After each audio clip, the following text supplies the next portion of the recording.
눈이 내리며 길이 이렇게 미끄러울 수가 있는데 오늘 안전 운행하시고 또 추위 가운데 또 이렇게 건강에도 좀 유의하시기를 간절히 바랍니다. 무엇보다 환경은 그렇지만 우리 심령은 주님의 은혜로 또 따스하고 기쁨과 평안이 넘치기를 간절히 소망하고 또한 기도를 드립니다. 오늘 우리가 주 안에서 살아가면서 기쁨이 있고 평안이 있고 무엇보다 주님께 하는 모든 행위로 말미암아 어떤 선한 열매들이 맺혀야 되는데 만약에 그러지 못하다면 안타까운 일일 것입니다. 만약에 그 선한 열매가 맺지 못하는 이유가 때로는 악한 열매가 맺히는 것이 우리의 죄악 때문이라면 말씀 안에서 우리는 속히 회개하며 돌이켜야 할 것입니다. 오늘 우리가 하는 일이 누군가에게 희망이 전달되고 기쁨이 전달되기를 간절히 소망합니다. 이러한 일이 우리 주님이 하셨던 사역이고 살리는 생명이 전달되는 사역이었고 그의 제자들도 그의 사도들도 다 그 일을 본받아 했습니다. 하나님은 그러한 하나님의 일꾼들을 부르셔서 사용하셨는데 구약 시대 오늘 본 당시에 하나님의 사람들은 그러지 못했던 것 같아서 참으로 안타깝습니다. 왕에 대해서 예언이 있어졌고 그리고 이제 오늘 본문에 보니 하나님의 사람들인 선지자들에 대한 예언이 있는데 그들의 사역 자체가 살리고 생명이 전달되는 사역이 아니라 너무나 안타깝게 두렵고 떨리는 심판에 대한 예언이 오늘 본문에는 이어지는 것을 보게 됩니다. 그 말씀을 전해드린 예레미야 선지자의 그 마음이 9절에 표현이 되어 있는데요.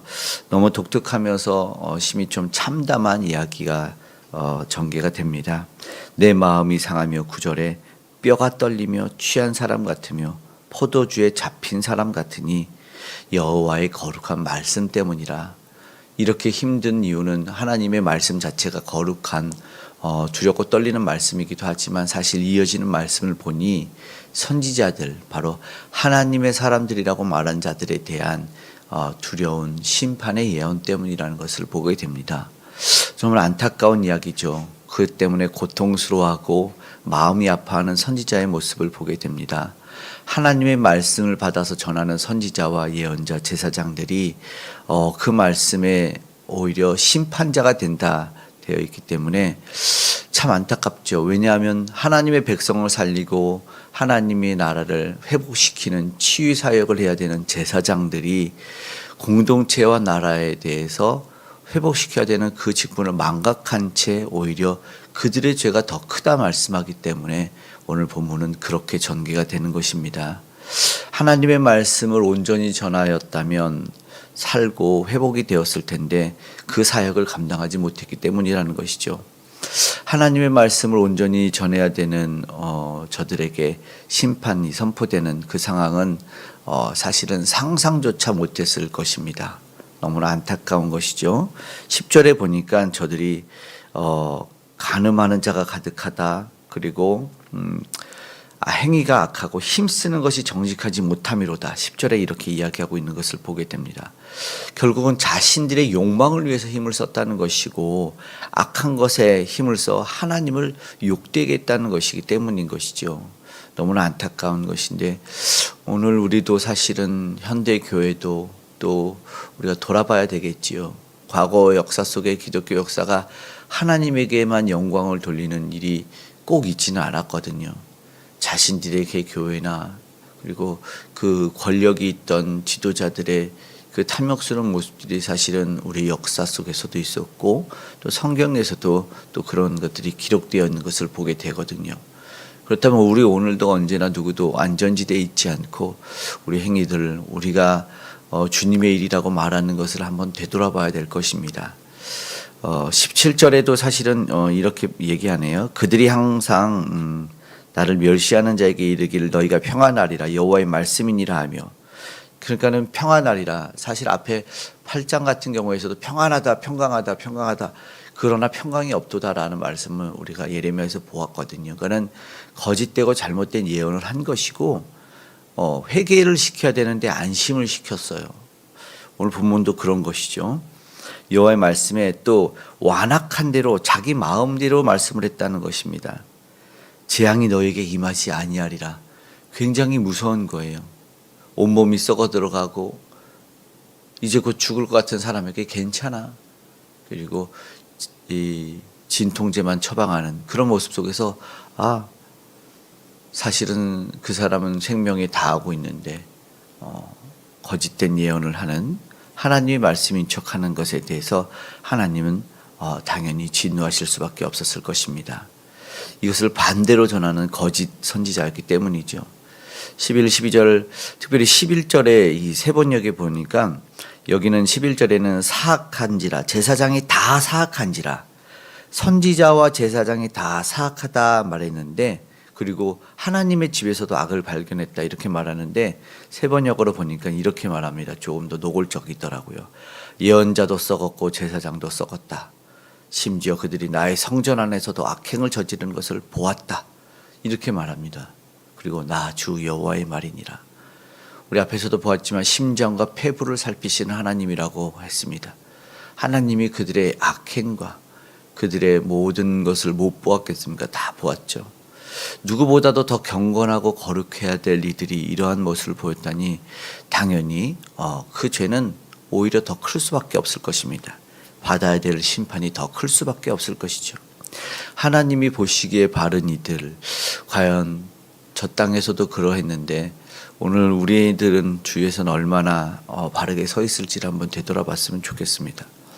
행위나 말씀, 모든 것에 대해서 하나님 앞에서 바로 서지 못한다면 마찬가지로 우리도 하나님의 심판은 절대로 피할 수 없을 것입니다.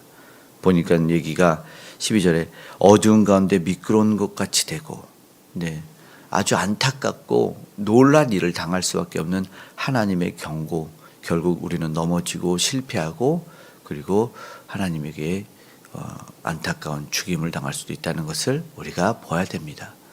그렇다면 오늘 우리가 생각해야 될 사역은 하나님의 일은 말씀드린 것처럼 살리는 사역이 되어야 된다는 것입니다. 회복시키고 치유시키는 하나님의 뜻을 온전히 전하여 그들의 마음이 따갑고 찔릴지라도 함께 회개하고 하나님의 말씀을 온전히 전해야 될 것입니다.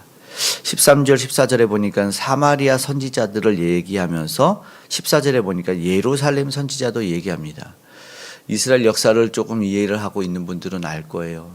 남쪽 유다와 북쪽 이스라엘이 갈렸을 때 북쪽의 10지파가 갔습니다. 여로보암이 반역한 여로보암이 그 10지파를 데리고 가서 남쪽 예루살렘으로 가서 제사를 하려고 하는 이들을 막고 가지 못하게 하면서 북쪽 사마리아에 저들이 예배할 수 있는 산당을 만들었습니다. 송아지도 만들어 놓았어요. 이것이 굉장히 가증스러운 일이었잖아요. 그런 북이스라엘은 이해하죠. 사마리아는 원래 그랬습니다. 그런데 중요한 것은 14절에 있는 예루살렘 선지자들에서도 가증한 것을 보았다라는 것이에요. 똑같은 짓을 한 것이죠. 안타까운 일을 보니까 저들이 북이스라엘이 몰락하고 패망당했던 것이 당연한 것처럼 안타깝지만 남유다도 예루살렘도 당연히 몰락과 패망을 피할 수 없었다는 이야기를 하시는 것이죠. 안타까운 이야기를 하는 것이죠. 악에서 돌이켜야 되는데 마치 비유되는 말이 뭐냐면 보니까 뭐라고 얘기하냐면 소돔 같고 고모라 같다 14절에 이야기합니다. 그 이야기는 저들도 우리도 다 알고 있어요. 너무나 악행이 커서 하나님이 유황불로 심판한 도시가 저들이었거든요. 마치 그렇게 된다는 것을 이야기하죠. 15절에 사악이 예루살렘 선지자들로부터 나와서 온 땅에 퍼짐이라. 이제는요 원인과 근거를 준 사람들이 되어요. 15절에 선지자들이 어떻게 근데 저들로부터 나와서 돌이킬 수 없는 것을 마치 파생시켰다 말합니다. 최근에 영화 같은 데서 좀 많이 다루는 소재가 뭐냐면 마약을 판매하고 범죄를 일으키는 사람들이 경찰인 경우를 봐요. 그래서 사람들 좀 놀라게 하는데 마치 이런 경우 아닌가 봅니다. 민중의 지팡이와 악과 범죄를 막아야 되는 사람들이 오히려 그 본상에 있었던 것이죠. 너무나 안타까운 모습이 오늘 본문 같습니다. 악을 막고 회개를 해야 될 선지자와 제사장들이 더 악을 가중시키고 있었다는 것이지. 어떻게 이것이 하나님 보고 심판하지 않을 수 있겠습니까? 그런데 이 세상에 보니까 오늘 믿음의 사람들도 그럴 수 있어요. 오히려 빛을 비추고 맛을 내야 되는 역할을 감당해야 되는 그리스도인들이 오히려 맛을 잃게 만들고 오히려 빛을 가리게 만들지 않을까. 오늘 우리는 스스로를 한번 돌아봤으면 좋겠습니다. 16절에 만군의 여호와께서 예언하는 선지자의 말을 듣지 말라. 왜냐하면 16절에 보니까 헛된 것을 가르친대요. 그리고 자기들 마음대로 말하는 묵시라고 이야기하고 있습니다. 너무나 안타까운데 이 시대에는 우리 모두가 함께 분별해야 되는 시대를 살아가고 있습니다. 네. 정말 하나님의 말씀이 그러한가? 정말 하나님의 선하시고 기뻐하시고 온전한 뜻이 무엇인지 분별하도록 하라는 로마서 12장 2절의 말씀을 우리가 지금 실천해야 될 때인 것 같습니다. 하나님이 기뻐한다면 주의 영을 받으면 어떤 독을 마셔도 해함받지 않을 텐데 이 시대에 막 독이 너무나 많은 시대가 되어버려서 해석하고 해독하지 않으면 오늘 우리는 썩고 죽을 것 같다는 것이죠. 너무나 안타까운 이야기가 있는데 그런 시대에서 이제 보니까 그리스도인이라고 해서 교회에 다닌다고 해서 존경받는 시대가 되지는 않았잖아요. 작년에 이게 안타까운 그 기사가 있는데 목회자라고 해서 존경받는 시대가 아니잖아요. 아무리 우리나라가 자살이 많고 OECD 전 세계적으로 그 자살률이 많다고 해도 작년에 목회자가 자살을 4명 했다고 공개적인 것인데 그 안타까운 보도가 나왔어요. 한 명은 그러나 4명 중에 우울증 때문에 자살했다고 하지만 나머지 3명 중에 한 명은 연말 결산하고 나서 당회실에서 안타까운 선택을 했고 한 명은 교회 화장실에서 한 명은 자기를 질책한 장로님 근처 나무에서 이런 일이 이게 무슨 일인가 한번 되돌아봐야 될 것 같다는 생각을 하게 되는 것이죠. 어떻게 이해되지가 않잖아요. 그 극단적인 선택들을 해야 되는 시대가 그렇다고 목회자들까지 이거는 도저히 아닌데 우리는 이해하기가 좀 어려운 상황이 되어버리고 세상이 되어버리지 않았나. 교회가 그리고 목회자가 세상에서 이미 불신을 받은 지는 오래라고 하지만 그러나 오늘 우리는 그대로 방치하는 것이 아니라 조금 더 애통하는 마음 속에서 기도했으면 좋겠습니다. 과거에 하나님께 질책했다면 그것이 반복되는 것이 아니라 돌이켜야 될 시대를 살지 않나 우리는 봐야 되는 것이죠. 안타까움 속에서 다시는 그런 일이 일어나지 않을 뿐만 아니라 속히 믿음의 사람들과 하나님의 사람들이 회복되기를 간절히 바라는 마음으로 우리가 함께 오늘 기도를 했으면 좋겠습니다. 하나님의 사람들이 주의 이름을 부르는 모든 사람들이 하나님 속히 회복하게 해달라고 그리고 다시 한번 이 땅에 우리가 그 희망의 불씨의 역할을 잘 감당하게 해달라고 말씀드린 살리는 사역들이 우리 가운데 일어나게 해달라고 그렇게 기도했으면 좋겠습니다. 이건 누구의 잘못이 아니고 모두의 책임일 거라고 생각합니다. 하나님과의 관계된 바른 관계가 형성된 영적인 지도자가 세워지기를 간절히 소망하고 또 인간적으로는 악하고 부족한 점이 많다 할지라도 하나님의 말씀을 온전히 전하는 그런 목회자들이 그리고 그 말씀을 온전히 선포하는 목회자 그리고 거룩하게 흠없게 살려고 애쓰는 그런 목회자들이 존중받는 시대 되고 그들이 정말 주 안에서 잘 사역할 수 있기를 그리고 그런 교회들이 되기를 기도했으면 좋겠습니다. 18절에서 오늘 읽었던 마지막 22절까지의 예언하는 이들도 이제 하나님이 보내지 않았던 그들도 사라지고 온전히 하나님으로부터 보냄받은 자들이 나타나기를 그래서 하나님의 사람들이 힘내서 일하는 시대가 되기를 하나님의 나라가 확장되기를 또한 소망했으면 좋겠습니다. 네, 간절히 소망하기를 그러려면 나로부터 하나님의 말씀을 분별해내고 나로부터 하나님의 뜻대로 살아가야 된다고 생각합니다. 오늘 우리가 간절히 기도하기를 하나님 우리의 모든 삶 가운데 예배 가운데 살리는 사역이 있기를 우리의 귀한 열매가 생명이 되는 열매가 되기를 그렇게 오늘 기도하고 오늘 삶 가운데 모든 영역에서 그 생명력 넘치는 희망의 소리가 전파되기를 간절히 소망합니다.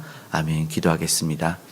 사랑의 아버지 하나님 고맙고 감사합니다. 오늘 우리가 말씀으로 하나님 우리를 인도해 가시니 감사합니다. 주께서 도와주셔서 우리의 사역이 아버지 살리는 일이 되기를 간절히 소망합니다. 치유가 되기를 간절히 소망합니다. 아픔과 슬픔과 눈물이 있는 모든 이들에게 주의 말씀 가운데 위로를 더하여 주시고 다시 한번 그 생명의 복음을 듣고 회복과 나음을 허락하여 주시옵소서. 우리가 먼저 그 삶을 살아내길 원합니다. 누구를 정죄하고 탓하기보다 내가 먼저 그 생명의 사역을 감당해낼 수 있도록 도와주시고 우리의 생명이 주께 온전히 붙들림 바 될 수 있도록 도와주시옵소서. 세상 모든 곳곳마다 아직도 주를 모르고 죽어가는 자들마다 하나님의 복음이 들려지기 원합니다. 열방 가운데 퍼져갈 수 있도록 생명의 복음의 능력을 허락하여 주시고 그 생명 아버지 하나님 그 복음 감당해 나가는 우리 모든 전도자와 선교사님들과 함께하여 주시옵소서. 나라의 위정자들도 하나님을 경외하고 두려워하게 하여 주시고 모든 이들이 하나님의 말씀 가운데 아버지 하나님 마음대로 해석하지 않고 하나님 두렵고 떨리는 가운데 아버지 하나님 만나게 도와주시고 교제케 하여 주시옵소서. 월 북녘의 우상이 무너져 아버지 하나님 자기 마음대로 살아가는 것이 아니라 하나님을 경외하는 이들이 나타나고 복음으로 통일되는 역사가 일어나게 하여 주시옵소서. 외로운 이들을 찾아가 주시고 하나님 아픈 이들을 만나 주시기 원합니다. 주 안에서 새로운 희망을 발견할 수 있도록 하나님 역사하여 주시옵소서. 우리에게 허락하신 귀한 사명들 잘 감당해내길 원하고 아버지 아름답게 꽃피고 열매 맺어 하나님께 영광이 되기를 원하오니 도와주시옵소서. 특별히 귀한 다음 세대가 그렇게 온전히 서갈 수 있도록 우리 그리스도 안에서 잘 자랄 수 있도록 도와주시옵소서.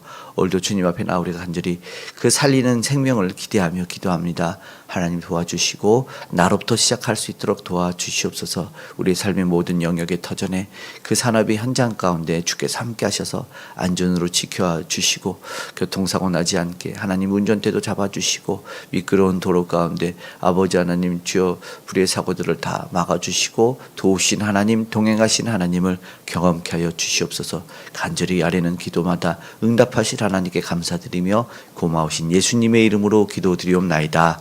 아멘.